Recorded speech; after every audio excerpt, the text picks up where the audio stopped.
งานแต่งอยู่อำเภอล้ำสนธิจังหวัดลพบุรีฟังทั้งเฮาก็สิเป็นเจ้าบ่าวเฮาไปแต่งเอาลูกไผ่หลานไผ่เนาะหลานไผ่ก็จะเป็นหน้าฮักตะปูตะปีโอ้ยเนาะหน้าฮักพากันขี่รถทัวร์ไปทั้งหมดก็ประมาณ30คน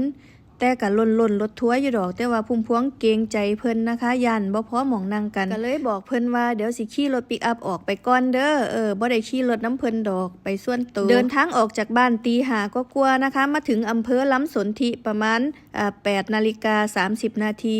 8 โมงครึ่งบ้านเพิ่นก็อยู่ติดทางติดถนนพอดีเหลียวมาเพิ่นกลางเต้นก็เลยย่างเขามาถามว่างานนี่บ่ที่งานแต่งน้องน็อตซึ่งเป็นเจ้าบ่าวก็ออกมาต้อนรับอย่างดีนะคะเพราะว่าแฟนพุ่มพวงเคยสอนเพิ่นเนาะแต่เพิ่นเป็นเด็กน้อยพ่อใหญ่นายแล้วก็สอนน้องน็อตนี่ล่ะซึ่งเป็นเจ้าบ่าวนี่ล่ะมาตั้งแต่อนุบาลเนาะตอนนี้เพิ่นใหญ่แล้วก็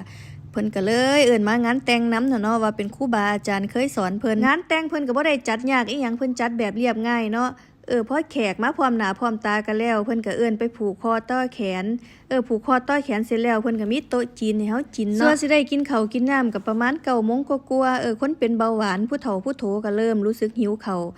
ตอนแรกเพิ่นก็เอาลูกชิ้นมาเสิร์ฟแล้วก็โดนเติมเนาะกินก็สิเฮ็ดยากเติบแล้วเนาะบ่ทันได้แล้วง่ายทุกคนก็สิบอกว่าหิวข้าวเนาะโต๊ะจีนมันก็บ่มีข้าวขึ้นชื่อว่าโต๊ะจีนมันก็บ่มีข้าวที่เพิ่นเอามานี่เป็นฝั่งเจ้าสาวเพิ่นหุงไว้เลี้ยงแขกยามมื้อเช้ามันเหลือเพิ่นก็เลยว่าเอามาเสิร์ฟให้ผู้เฒ่าซะว่าซั่นผู้เฒ่ากินแล้วก็บ่อุ่นท้องถ้าบ่มีข้าวผู้เฒ่าผู้โถพากันหิวข้าวหลายโต๊ะนี้มีแต่คนจ้อยๆแต่ว่าคือกินหลายแต่เนาะ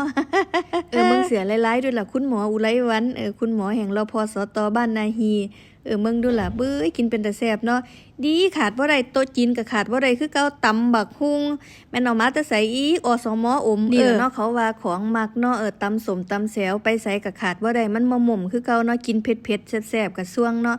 ปาดขาหมูยังมาจานใหญ่แท้แม่ใหญ่จันเสิร์ฟแม่ใหญ่จันแล้วร้องเพลงมาในรถทัวร์ร้องมาหลายเพลงหลายแล้วเริ่มเบิดพลังงานแล้วกินหลายๆเด้อแม่ใหญ่จันกินโต๊ะจีนก็อิ่มหนำสำราญจะแม่นมีหลายอย่างเนาะสุดท้ายนี่ก็ขอขอบคุณ